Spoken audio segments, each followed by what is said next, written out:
are still on the Anapana Pabba, the section on the in-out breath in the Satipatthana Sutta.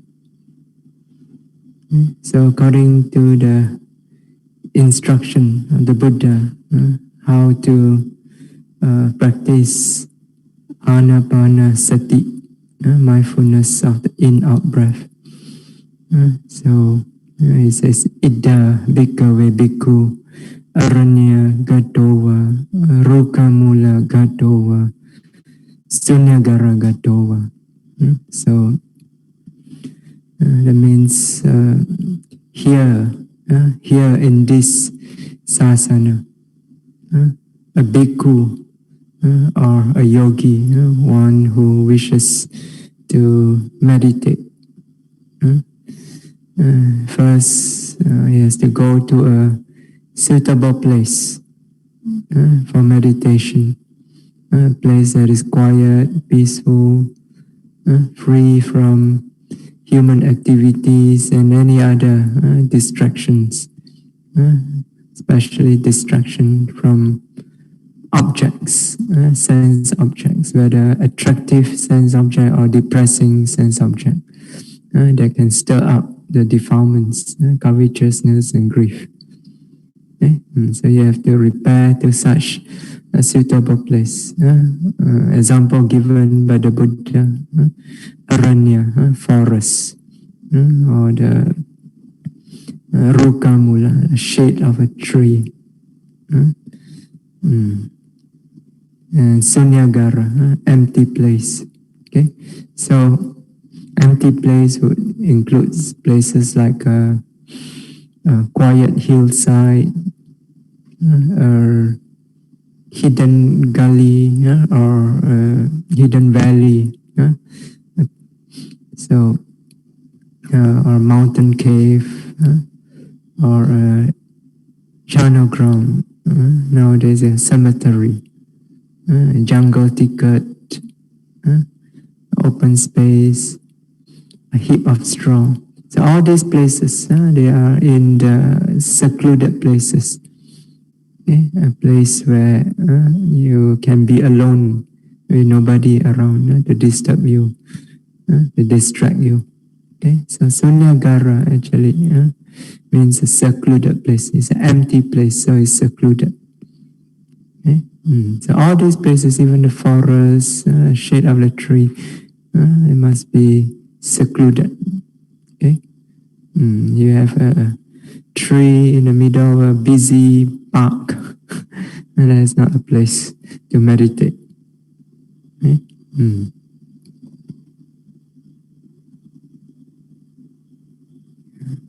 And of course, nowadays, we have to, because most yogis today, they are not monks or nuns. So ask you to go to forest, or even to sit under the tree to meditate, or you go to the cemetery, or to meditate in a cave. Would you want to go there? So you who are so used to your modern comforts, so thinking, forest, first thing you think, mosquito. Second thing, so hot. So, and then too damp. So you will not like to go to such places to meditate. So there are actually lay people who actually do like to go to such places to meditate. But mostly you all don't go to such places. Right? So you go to such places, you will not feel comfortable. So you are not comfortable, you cannot meditate. Although actually such places, if you really appreciate it, they are a very good place to meditate. You are in the midst of nature. quiet nature. So your mind can settle down very fast, very easily. Okay? But if you don't feel comfortable, no matter what we say also, you will not, your mind will not settle down. So nowadays we have meditation centers. We build suitable meditation centers for lay yogis to go and meditate. Okay? Yeah. No, but it must be suitable.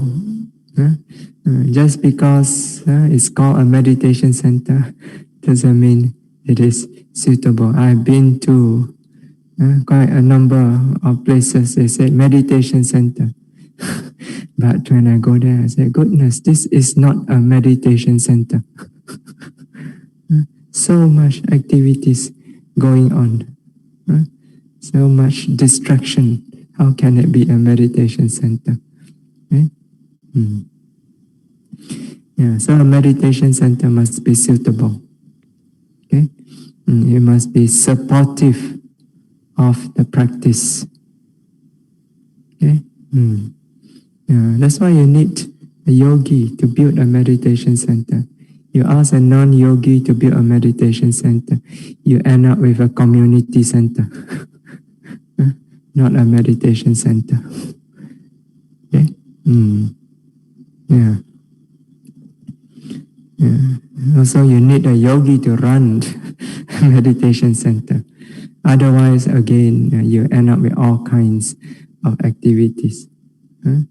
So, last time I remember when I first came here to Santi Sukarama, that was I think shortly after I arrived, they have a youth camp right here. All these youngsters running about. How can a yogi meditate? So you have a yogi in such an environment, how can you meditate? Then after that, they want to have samaṇera program. All the young boys running around in robes. How to meditate like this? So if there's such activities going on in the meditation center, it's not suitable. That's why after a while I stopped them from having such activities. So nowadays you don't find samaṇera program or youth camp in Santi Sukarama anymore. This is a place for yogis to come and practice, not for anything else. So you must maintain this place for meditation, exclusively for meditation and nothing else.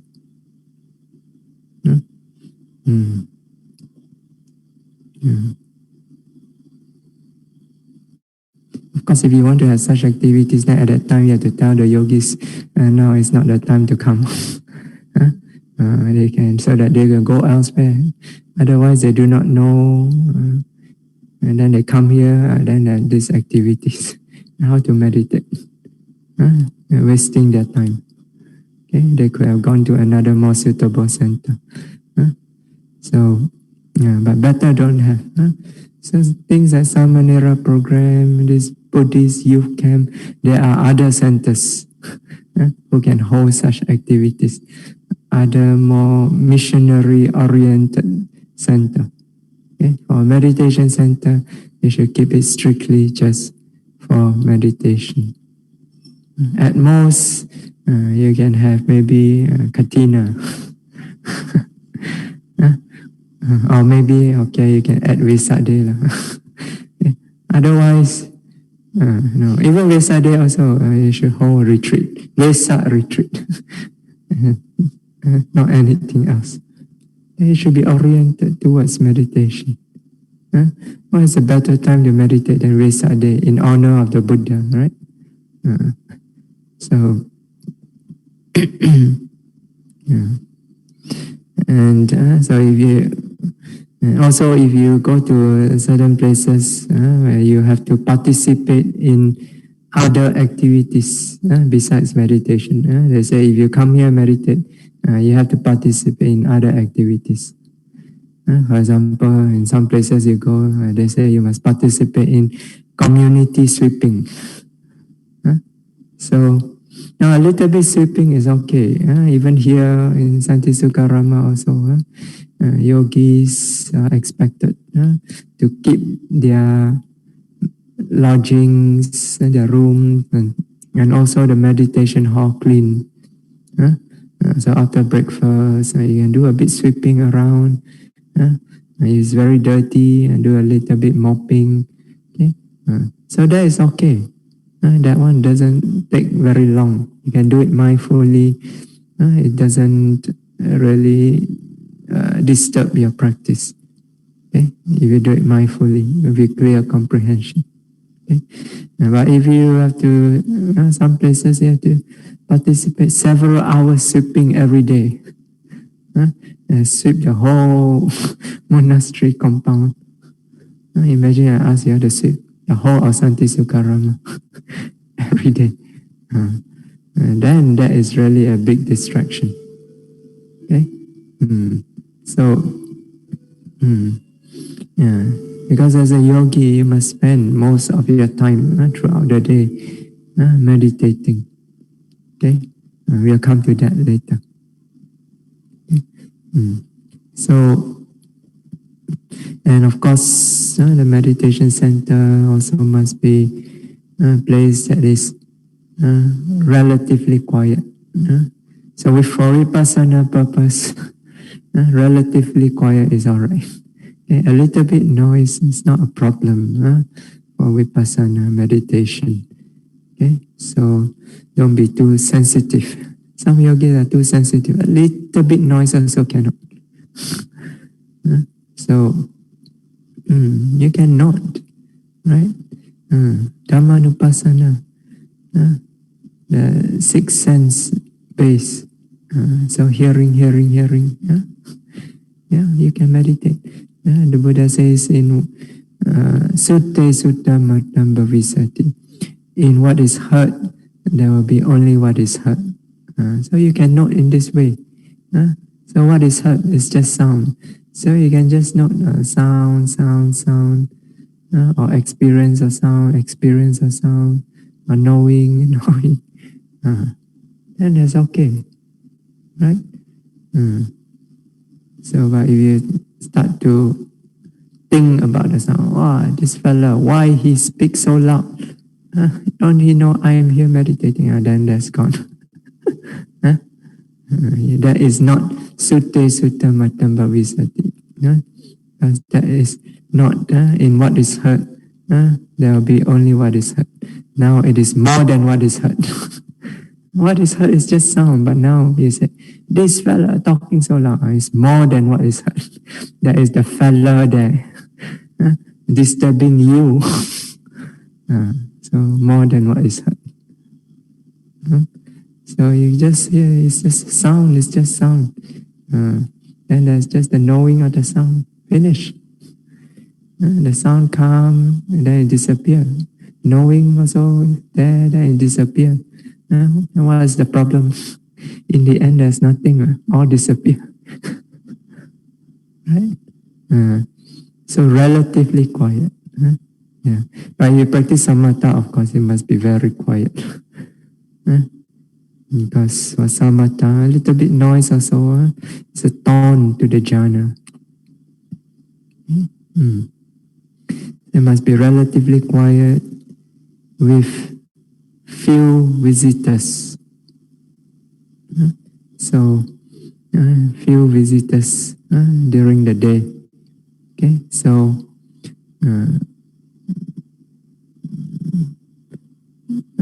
preferably the visitors, they only come during dana time to offer food.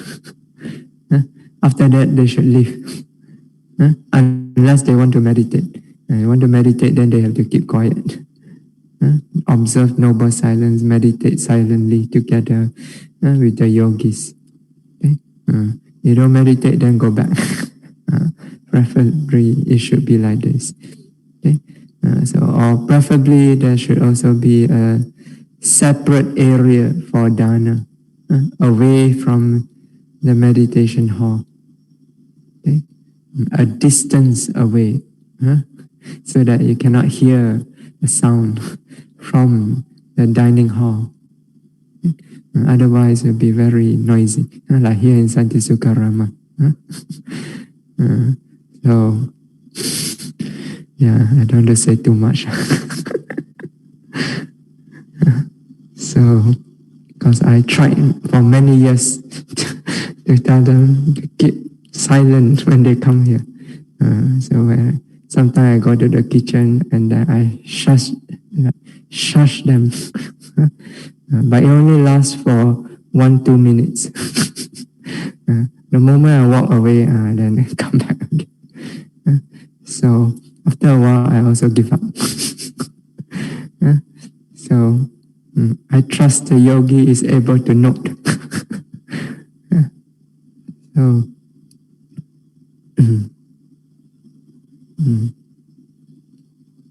that's why sometimes I allow some of the yogis, you can go into your room and meditate.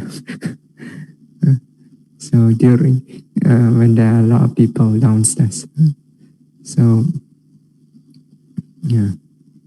So preferably, there should not be a lot of visitors. Okay.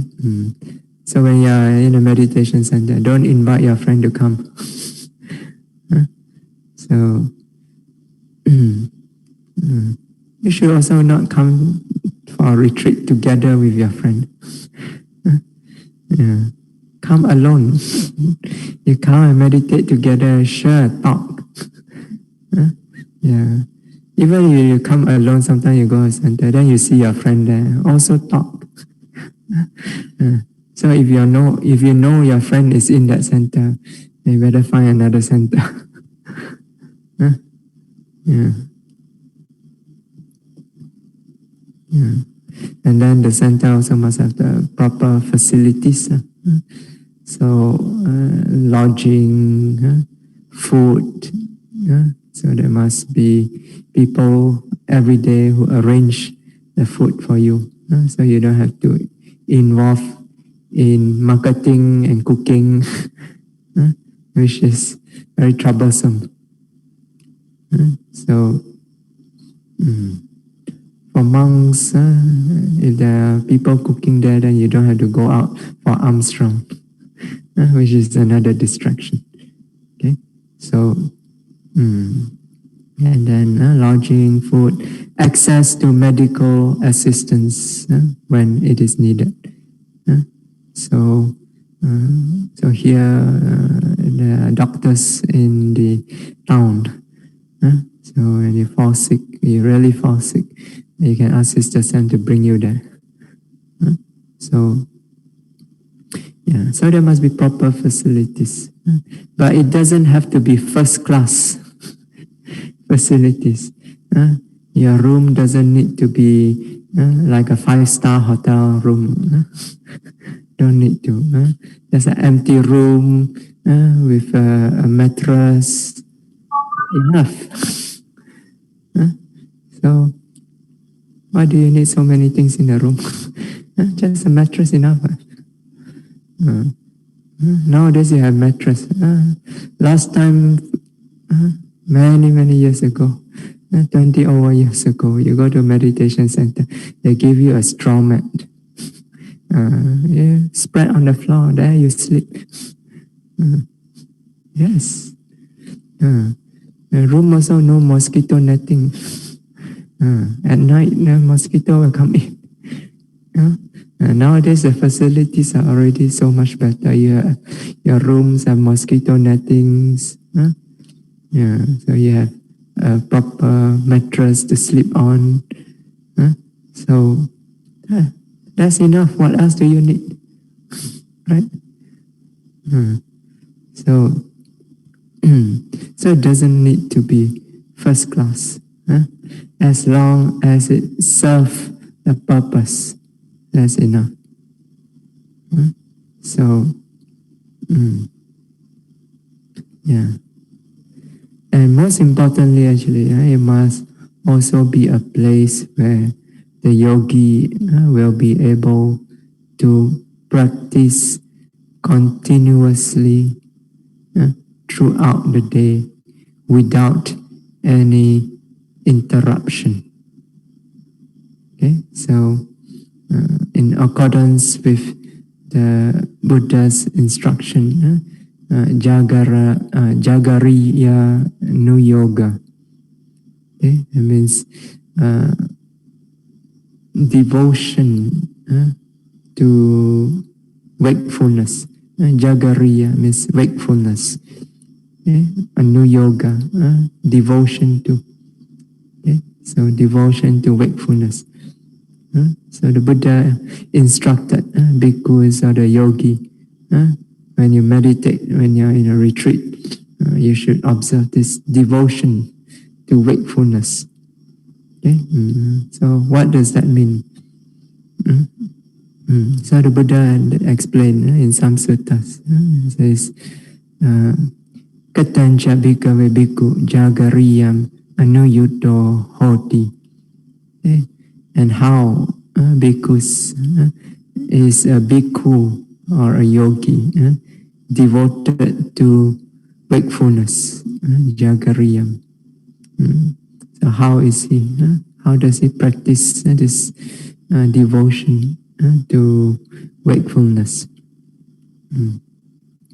So, idha bhikkhave bhikkhu divasam chankamena nissajaya avaraniyehi dhammehi chittam parisodheti. So, idha bhikkhave bhikkhu, here, bhikkhus, idha. So again, the Buddha here says here. Here means here in the sasana. Okay, in this sasana, in this Buddha sasana. So, idha, bhikkhu, a bhikkhu or a yogi, one who sees the danger in samsara and work diligently in order to purify the mind, remove the mental defilements that are the cause of suffering from the mind. And that is a bhikkhu. So that is also a yogi. So, yeah. So a bhikkhu or a yogi. So divasam means during the day. So day means when? From you can say from sun up to sundown, when there's daylight. So here will be from about 7 a.m. to 7 p.m. So daytime. Okay, so divasam during the daytime. So chittam parisodheti. Okay, so during the daytime, he purifies his mind, or he cleanses his mind. Okay, so during the daytime, he cleanses his mind. Cleanse from what? Avaraniyehi dhammehi, from the obstructive dhammas, or obstructive state of mind. So this refers to the 5 hindrances. Okay? So during the day, this bhikkhu, this yogi works to purify the mind, okay, from the 5 hindrances, this obstructive mental state. And how does he do so? Chankamena nissajaya. So chankama means walking up and down. So by means of walking up and down. This means walking meditation. Not simply you walk up and down or you purify the mind. It means walking meditation. That means you must really put your effort. So according to Satipatthana instruction, observe carefully. Lifting, pushing, placing. So In this way, you purify the mind, overcoming covetousness and grief with regards to the world. So it's overcoming the hindrances. Okay? So by walking meditation, Chankamena, walk up and down. And Nisajaya, sitting. Nisaja means sitting. Okay? So again, it doesn't mean you just sit and then you purify the mind. This means sitting meditation. You sit down, you have to contemplate. In this case, anapana. In, out, breath, in, out, in, out. Okay? Or you practice rising, falling, then you know, rising, falling, or sitting, touching. So in this way, you apply the Satipatthana instruction, you purify the mind. Every moment you note, you overcome covetousness and grief. Okay? So the mind becomes pure, freed from the hindrances. So a bhikkhu or a yogi is supposed to spend the daytime in this way, continuously purifying the mind through walking meditation, sitting meditation, throughout the day. Okay? So, actually this is where Mahasi Sayadaw got the method. You see here in our retreat, right? The yogi, that's what you all do. Whole day, walking, sitting. So by walking and sitting, you're supposed to be purifying your mind continuously. Every moment when you know your mind is pure. So one moment of purity followed by another, continuously throughout the day. Okay? And so yogi is supposed to do that during daytime. Okay? But not only during daytime. So Ratiya Patama Yamam Chankamena Nisajaya Avaraniyehi Dhamehi Chitam Parisodeti. So Ratiya Patama Yamam, during the first watch of the night. Again, this bhikkhu or this yogi, he works to purify, to cleanse his mind of the obstructive mental states, of the 5 hindrances, by walking and sitting, by walking up and down and sitting. So, the first watch of the night. So, in the Buddha's time, they divide the night time into 3 parts. So the first watch, second watch, and the third watch. Okay, so it's about roughly 4 hours each.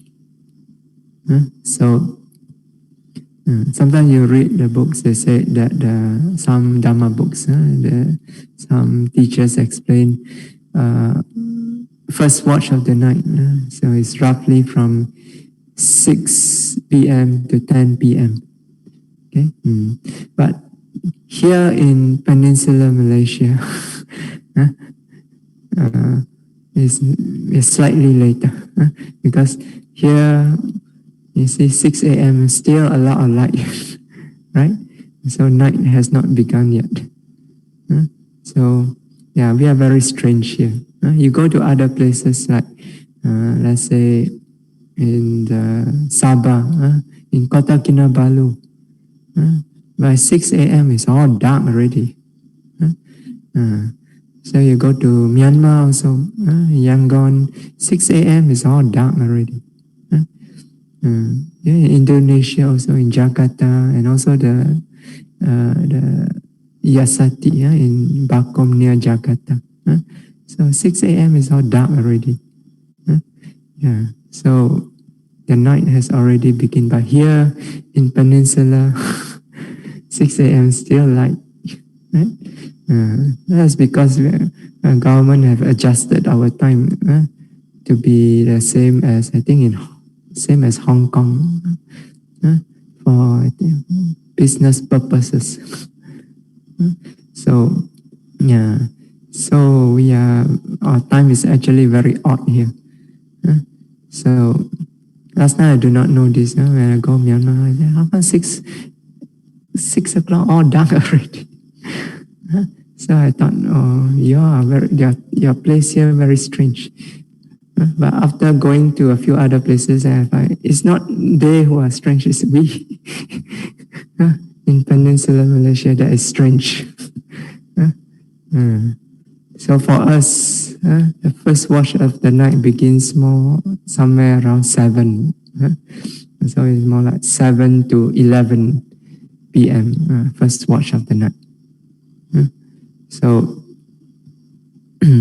so during this first watch of the night, you're supposed to meditate.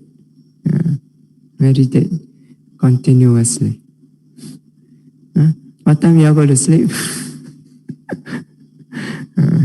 10 p.m. already. Retire. According to the Buddha, first watch of the night, so until 11. Some yogis do meditate until 11. Some, especially when their practice is going on very well, they have a lot of energy, they just continue to meditate. Meditate until sometimes 12 something, 1 something. Then only they feel tired, then they go and rest. So, and then when they rest, because there's so much energy when you meditate, when you rest, you don't really need to sleep so much. A few hours you can go wake up already. So which brings us to the second watch of the night. So that's when the Buddha allow you to rest. So Ratiya Majimam Yamam Dakinena Pasena Sihasayam Kapeti Pade Padam Achadaya Sato Sampajano Uttana Sanyam Manasikaritwa. So Ratiya Majimam Yamam, in the middle watch of the night. So here will be roughly from 11 p.m. to 3 a.m. So that's the time yogis are allowed to rest according to the Buddha. Okay, so that means only about 4 hours. So actually, when Mahasi Sayadaw started teaching, so the yogi really just sleep 4 hours a night. Really, in those days. Nowadays, it's 6 hours because yogis are not that strong anymore. 6 hours. So, yeah. But according to the Buddha's instruction, 4 hours. And if you really meditate and your mind is so pure, freed from defilements most of the time throughout the day, because you're continuously noting, walking, sitting, keeping the mind pure continuously, there's not much defilements to set the mental energy. And on top of that, you're every moment when you note, you're stirring up this mental energy. So at the end of the day, you have a lot of energy. Your mind still wants to go on meditating. But eventually, of course, the body feels tired, right? So, but when it comes to 10 o'clock still, body not tired yet. The mind definitely not tired. So you carry on. Some yogis just carry on. At some point, the body starts to feel tired. Then that's the time you go and rest. Okay? Some monks, they practice one type of dhutanga called the sitter's practice. So they don't even lie down to rest. They just sit. They do not allow themselves to lie down. So what they do is they meditate, sit down, meditate continuously until when they feel tired.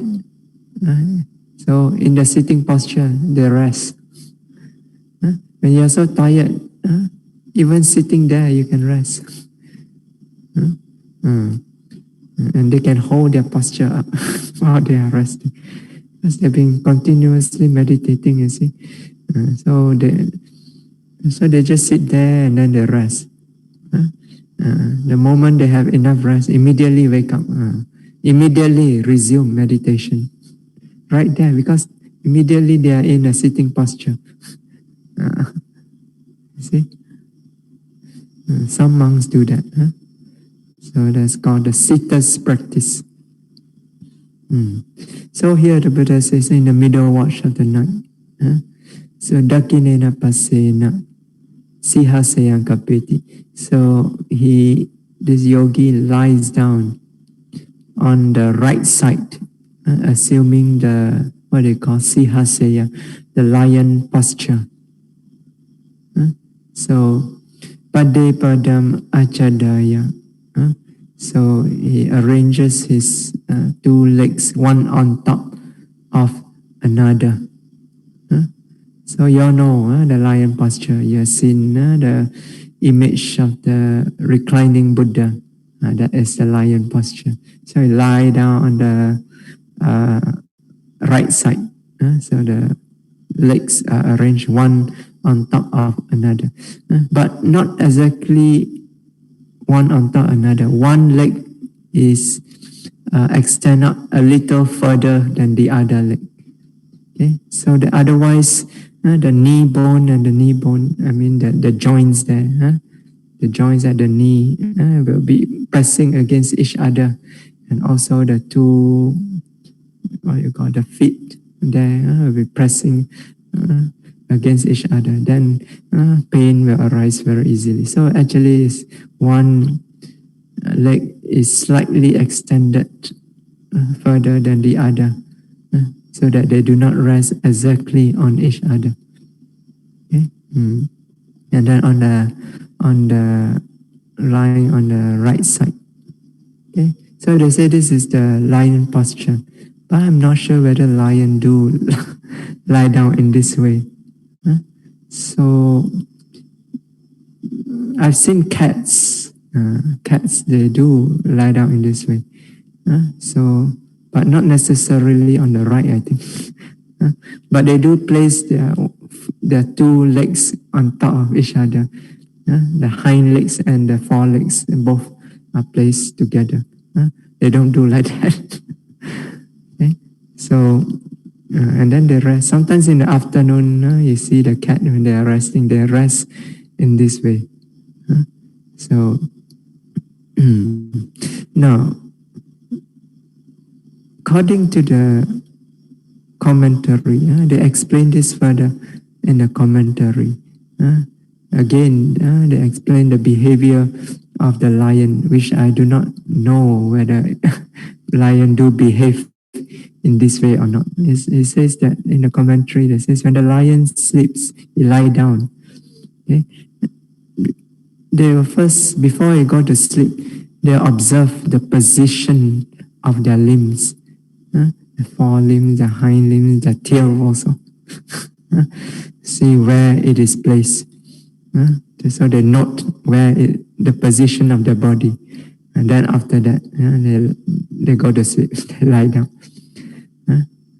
Then they say that when they wake up, they check whether the legs are still in the same position, the tail still in the position or not. So if it is still in the same position, then the lion is satisfied. Then he get up, and then he roar, it's lion roar, and then he go about. So, but on the other hand, if when they check the position, they say the position has moved, then the lion is not satisfied. Then he won't get up. Then he just lie there. So, but what I understand from this is that means if you adopt the lion posture, that means, what it means is that you with mindfulness and clear comprehension, you lie down and you go to sleep. That's why here it says Sato Sampajano. So you lie down on your right side, adopting the lion posture, arranging one leg on top of the other, mindful and clearly comprehending. Okay, so if you fall asleep, you lie down with mindfulness, a clear comprehension, and then you don't immediately go to sleep. That's not the way a yogi sleeps. Okay? A yogi lie down and then continue meditating, rising, falling, or you note the posture, lying, or you note the touch point, or you can note anapana, in, out. So with mindfulness, clear comprehension, you continue to meditate until you feel tired, the body feels tired. And then you will fall asleep. When you fall asleep in this way, you can still note the mind. As the mind gets drowsy, you can be aware, until finally it shuts off. So if you fall asleep with mindfulness, clear comprehension, you will fall into a deep sleep. Because before you fall asleep, the mind is without defilements. Right? If you don't have mindfulness, clear comprehension before you fall asleep, usually what is that? The mind will be restlessly thinking about all kinds of things, especially what you went through during the day, or the problems that you have not settled yet, what you're going to do tomorrow, all this will bubble up in your mind. And then when you fall asleep with these thoughts, and you'll not have a deep sleep. You'll be dreaming about your problems. Right? So if you are dreaming, your mind is not peaceful, then what happened to the body? You'll be tossing and turning in your bed. Right? So when you wake up, your position will not be the same as when you fall asleep. But if you fall asleep with mindfulness, clear comprehension, the mind is clear of defilements, it is peaceful, you fall into a deep sleep. Then throughout the night, during the hours of sleep, your body will not be moving. Then you wake up. Your body will still be in the same position, but it will be very stiff. You'll feel aches. Then you know you had a good night's sleep because your body didn't move at all. So that's how a yogi is supposed to fall asleep.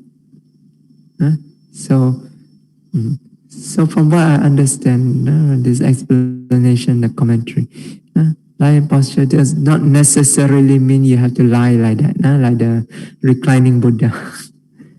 Okay, so rather it means that you fall asleep with mindfulness, clear comprehension, fall into a deep sleep, then your body does not move. Okay? So you do not toss and turn about. So, but I have seen yogis who actually sleep like this in a lion posture. Many years ago, when I started meditating in MBMC. At those days we sleep all together. It's like an army barrack. We all got jammed together in that one room. All the male yogis. And one of the yogis was sleeping in the lion posture. And remember, we only have straw mats.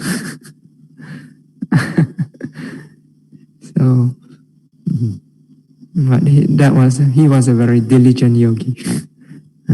So, and then not only lie down in this way, be mindful and clearly comprehending.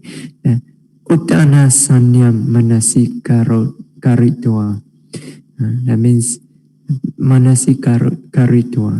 That means manasikara, paying attention to Uttana Sanyam. Literally, it means the perception of waking. So this means the idea of waking. Actually, what this means is that when you go to lie down before you go to sleep, you must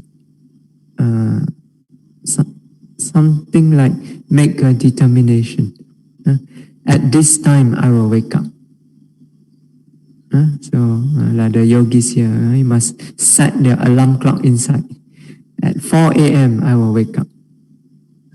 In the Buddha's time, they don't have alarm clock. They don't even have the concept of the time as we do today, 1 o'clock, 2 o'clock, and so on. So in the commentary, they say they keep in mind when the moon reaches this position, I will wake up. Or if there's no moon, then they see when this particular stars reaches this position, I will wake up. So they make such a determination in their mind, and then they go to sleep. And they meditate until they fall asleep. You can try. It actually works. You can try. Don't use alarm clock tomorrow. Set the alarm clock inside your mind before you fall asleep. At 4 a.m., I will wake up. Maybe first day you may not be able to wake up. But if you make a determination, after a few days, you find you will wake up. And usually you wake up before that. At first, you wake up before that. Then after that, after a while, when you have more skill in doing that, then you find you can wake up exactly at 4 a.m. Yeah, your mind is actually very wonderful. If you make a determination, such a time, this will happen. The mind will wake up. You will wake up. That's why when you meditate, you don't have to look at the clock. Especially during the walking meditation. Yogi, is it 1 hour already? Is it 1 hour? No need. Just roughly in your mind, you know. Yeah. This is actually also one of the mastery of the jhanas. The yogi has developed jhana, he must master the jhana. Now, one of the mastery is that mastery of determining how long you remain in the jhana. Okay? And also mastery of emerging from the jhana in exactly the time that is determined. Okay? So you make such a determination before you enter into the jhana. Then when the time comes, exactly that time, the mind will emerge from the jhana. So same with this phala samapatti, attainment of fruition also. The yogi makes the determination how long he wants to be in the absorption. And then at that time, when the time comes, you just emerge from the attainment. You see, he makes a determination. Then he will, at that time, he will come up from it. Don't need an alarm clock. You enter phala samapatti, you set alarm clock. You will not hear anything because your mind is absorbed in nibbana. You see. That is also another kind of determination. I think this is mentioned in the Visuddhimagga.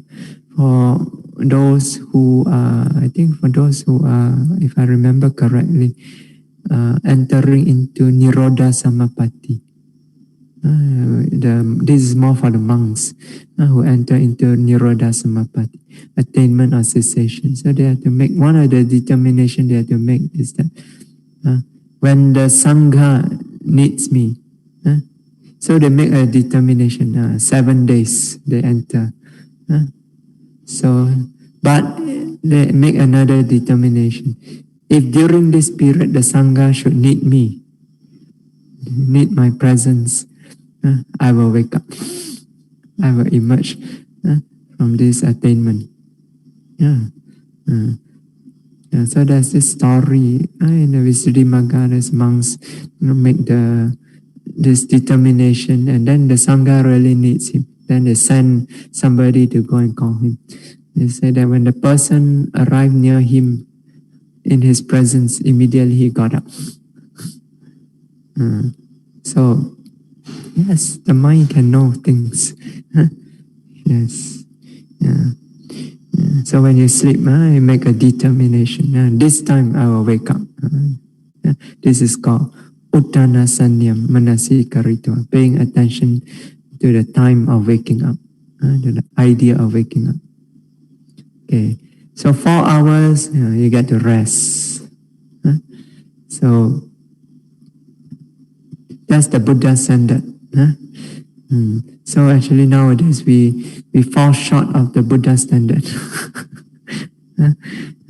6 hours. Even 6 hours, some yogis say, still one more.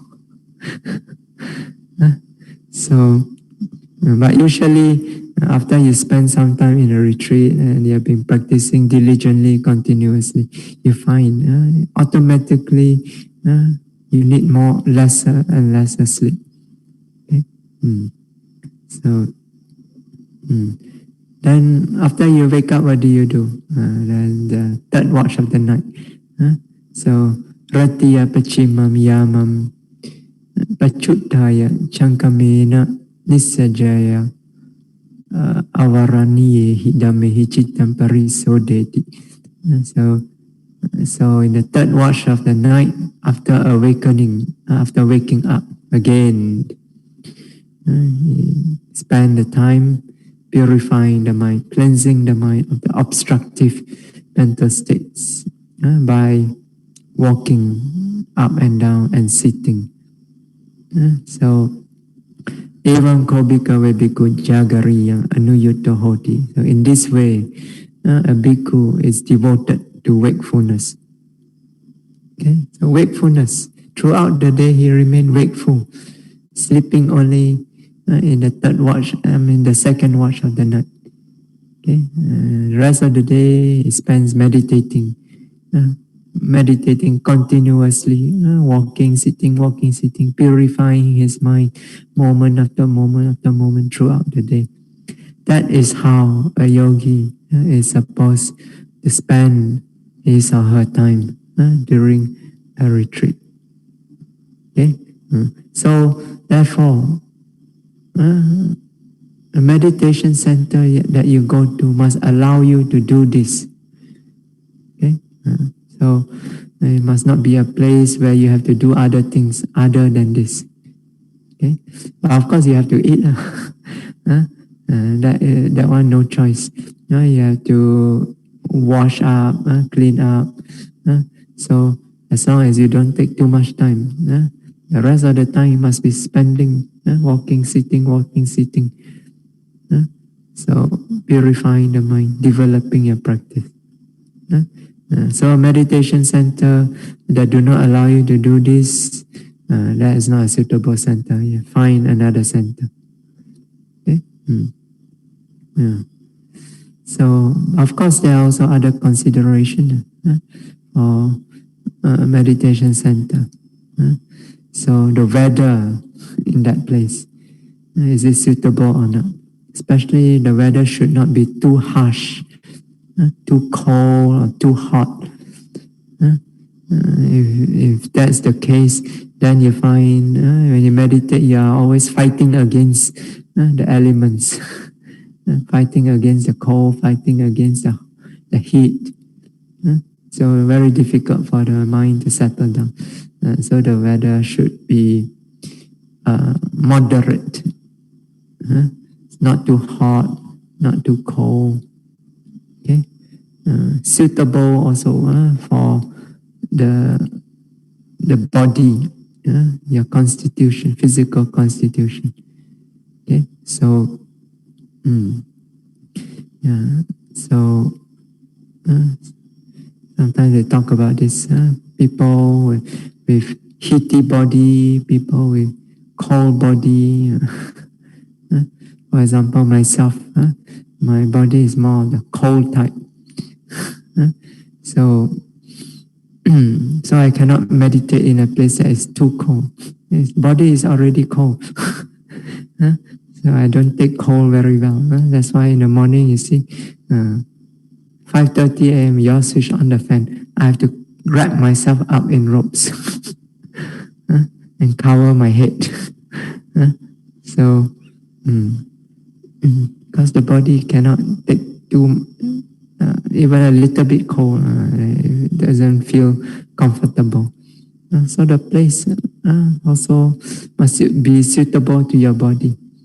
So for me, afternoon time is nice, a bit warm. So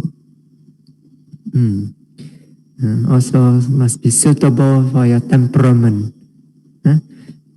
Charita. So for example, it is said that for people who are dosa charita, hateful temperament, so such person, he must meditate in a meditation center that is very nice, very clean, very beautiful. Because it's hateful temperament, you always find fault. So we must, if the place is very ugly, very dirty, and so on, the mind will keep finding fault. So a lot of dosa will arise in him. So he must meditate in a nice, clean, beautiful place, so that the place does not give rise to any cause, does not have any cause to give rise to anger. On the other hand, if you are the raga charita, great temperament, it is said that a suitable place for you to meditate is in a place that is very ugly, very dirty, disgusting. So that there's no cause for greed to arise. So if you have great temperament, you must not meditate in a place that is nice, clean and beautiful. More greed will arise. So it must be suitable for the temperament also. So so this is about places that are suitable place to meditate.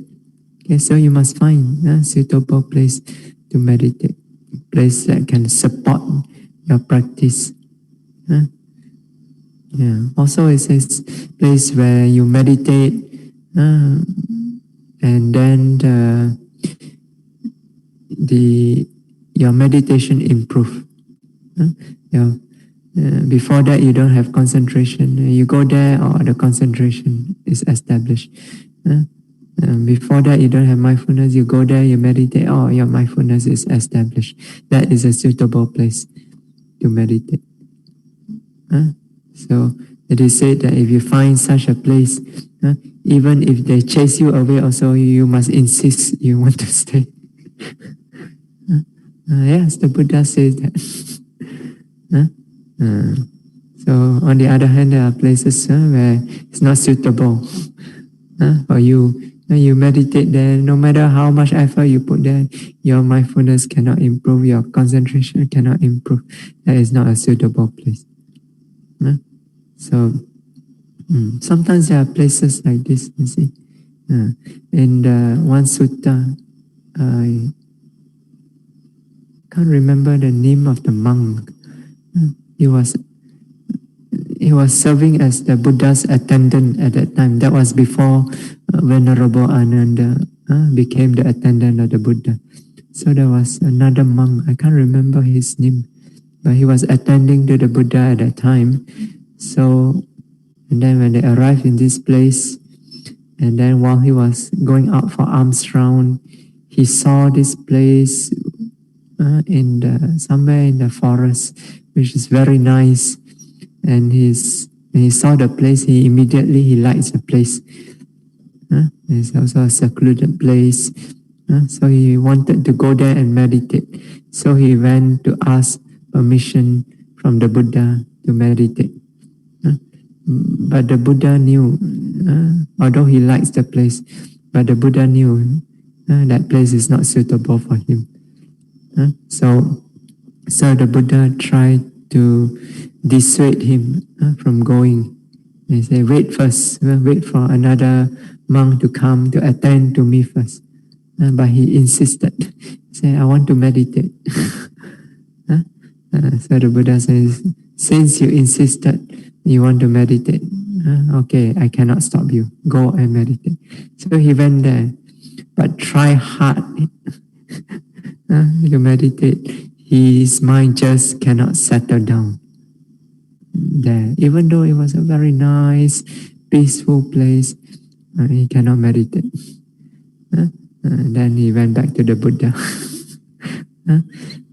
So he was said that that place, because during his past life, at one time he was a king, and in that very spot where he sat down, he had ordered somebody to be executed.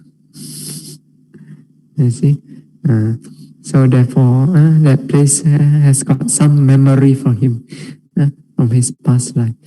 So therefore, when he sat down there, he may not know, but the mind knows, right? And this impression is deep inside the mind. So when he went to that same place again, he get triggered. And then all these things come out and disturb him. So his mind just cannot settle down. So the Buddha knew about this. So it must be suitable, a place that's suitable for you to meditate. So, yeah. So after you have found a suitable place to meditate, then what do you do? Then you must prepare yourself for meditation. So next the Buddha says,